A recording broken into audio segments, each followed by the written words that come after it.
How was your off week? What did you do? It was great. Just went home for a couple days. It was good. I hadn't been home in a while, so it was a good little reset. Got back, but kept the main thing, and been a good last couple days getting ready. Does Louisville present a bit of a different challenge than y'all used to see it with their pressure and man coverage and just how aggressive they are?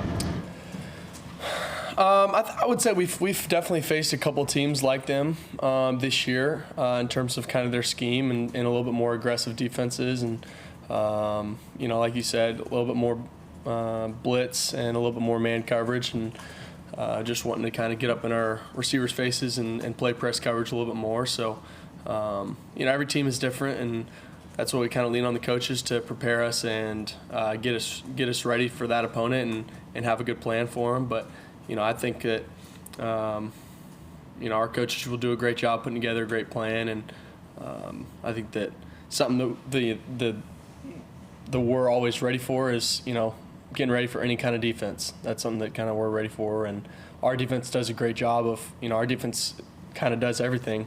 They can go up and play press man, or they can kind of play them more off and stuff like that. So, we'll be prepared for kind of defense, and yeah. Can Stanford play a lot of man? I would probably say the most that we've played this year was NC State. A lot of cover zero. They're kind of a team that covers zero anytime. A lot of one, and then they would also get in the kind of drop 8 world. So they'd probably be, I wouldn't say that they're super similar to Louisville, but I would say that they're probably in terms of when they do bring it, probably pretty similar in terms of aggression. But, yeah. How's your comfort level in the pocket when they do bring it improved over the last year to this year? I like it because, I think that it opens up more and more windows and more opportunities, and, you're not getting stagnant and run the same thing over and over, and it just kind of opens up some stuff. And we got guys out wide that can go make plays, and, I enjoy it, and I think that, I do a good job preparing throughout the week and seeing stuff, and I think Coach Riley does a good job preparing me, and I think just our communication and the front five and the back and me and always being on the same page and stuff is, I feel very comfortable in that, and, it's something that I would definitely say I'm a lot better at and definitely more comfortable than I was last year. Just experience, just more and more experience, and so, yeah. What's the impact? Oh, sorry, John, are you talking? Okay. What's the impact like on you guys in a year like this? Where I'm thinking about, you've got CJ Spiller recognized, you've got Tajh and Sammy this weekend. What's the impact like on you guys just to have those moments and see those guys that did it before you and you also still have around you? I think more than anything, just a huge honor and really a blessing, just to have those people in our building, and not only have them in our building, but in our position rooms, to sit at meals with them and pick their brain, and especially, older guys that, might be, wanting to leave or whatever, or past guys that have been able to just, ship, being able to pick CJ Spiller's brain on, hey, what does it take to go make it to the next level and stuff like that. I think just having people around that have really done it at a high level in the collegiate level, but also at the next level as well, is just really special. But then, for me, having Tajh around and just somebody that's done more than really anybody else has around here, in terms of on the field, it's really special. And, just to have him, I always tell him how thankful I am for him, and just the mentor. And it's just, I don't think that there's many other programs that have somebody like Tajh in their, quarterback room. So just really thankful for that. I guess, as Tajh said, anything over the course of your career that's really stuck with you, that's helped you as a quarterback over the last 3 years? Oh, man. A lot of things. I mean, I can't really think of exactly one. I might be able to give you one next week, but I mean, there's just a lot of things. I mean, you just sit with somebody like that every day, and you're eating a meal together every day, and you're sitting in a room together, and you're going to practice for 2.5 hours together. There's just so many little things, and I feel like we're always on the same page with stuff and the way we're seeing things, and whether it's footwork or mechanics, but also just seeing the game and stuff. So it's really fun to have him, and it's great. I mean, I'll try to think of a good answer for next week, but I can't really think of one right now. As good as this offense has been, is there anything in particular you feel like y'all need to clean up collectively? I think that, we continue to just have big plays, continue to take, shots downfield, and just continue to be automatic in all the little things. Just being on the same page and making the routine plays routine. I think we've done a great job of that this year, and just get the run game going continually and making that consistent, and and then just continually have great red zone and third downs. I think that's something that we've gotten a lot better at this year, and just trying to keep doing that as best we can. And I think that taking a next step in terms of our intensity and accountability and practice, no drops and stuff like that, just and even more eliteness in the way that we're approaching every day, because from now on out, it's just going to get harder. So just an even little bit more of an edge. So. What does the next step look like for you individually? I think kind of what I said, just continue to be more automatic. That's something that I was really, pushed on by Coach Riley over the offseason, just being automatic in all the little things. Anything within 15 yards, let's just make that a handoff. You're not thinking about if you're going to mess up a mesh, so let's just not even think about missing a throw within 15 yards. In that kind of mindset. As somebody I heard in the last couple weeks say that to me, is just, hey, let's get anything within 15 yards, pretty much a handoff. So just making those at elite level, and then just continually keep using my legs, keep making big plays downfield, and just trusting my arm. I think that, just keep getting better. You've had so much success throughout your high school career. Those things that you're talking about as being like a handoff now being easy, when they're not easy at first, how hard is it to kind of wrap your head around, like, wait a minute, why is this stuff not still easy here, and getting to that point, like, where those things become boring and routine for you again?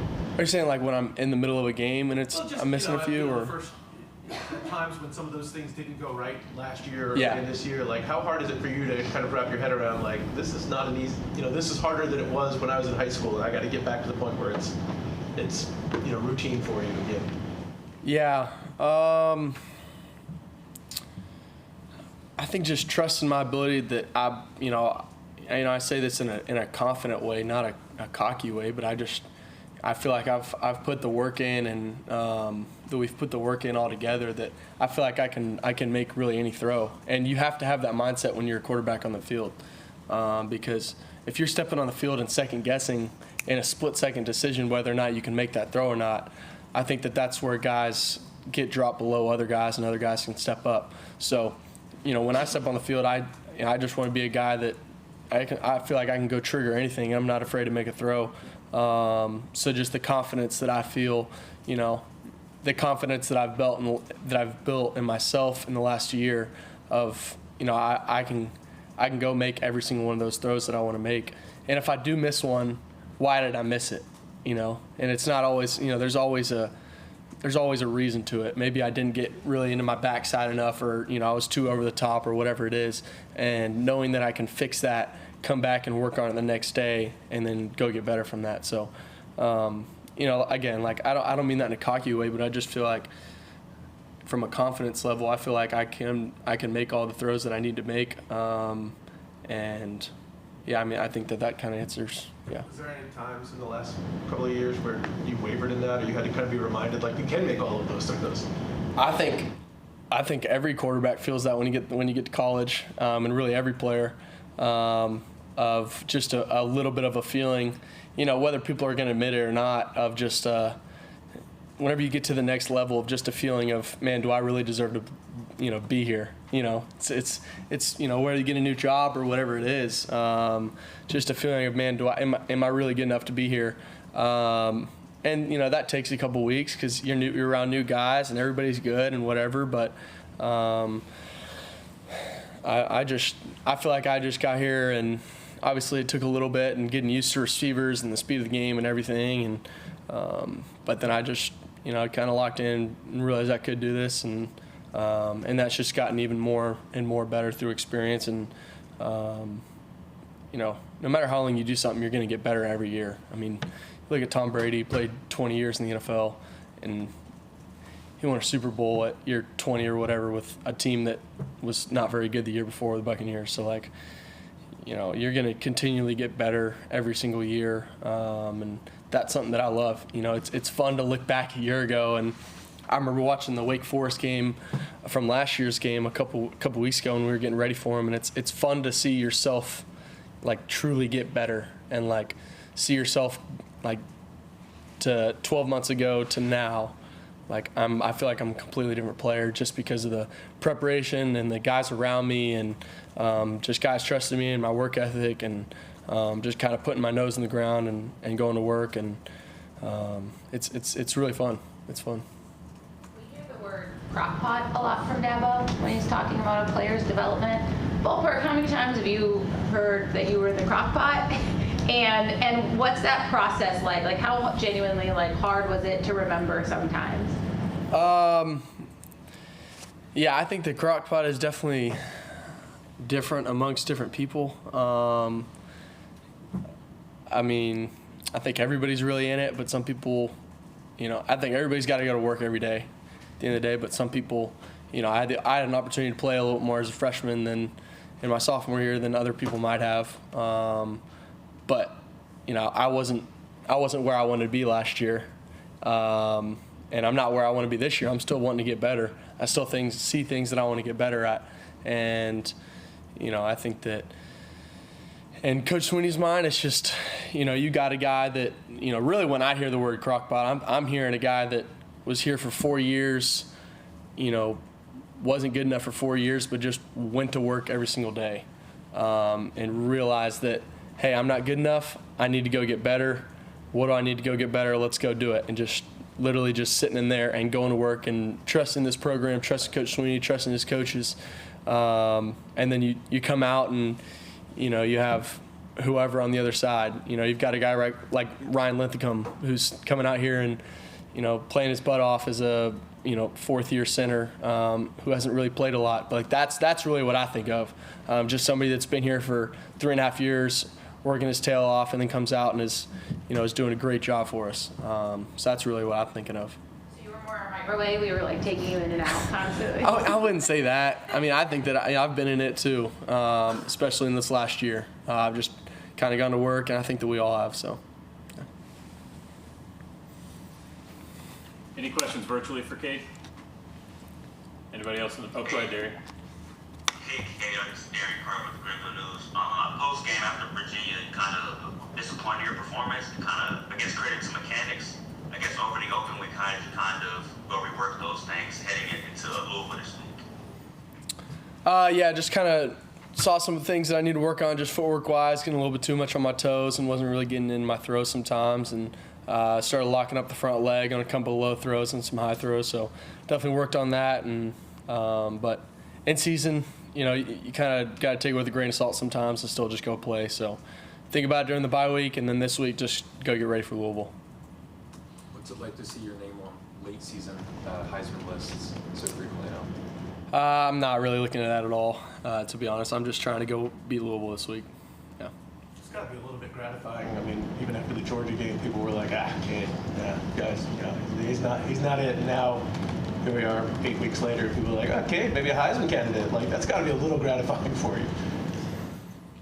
Yeah, we'll see by the end of the season. Yeah. Yeah. Anybody else for Cade? All right, thank you, Cade. We'll be Appreciate y'all. Coach Riley here in just a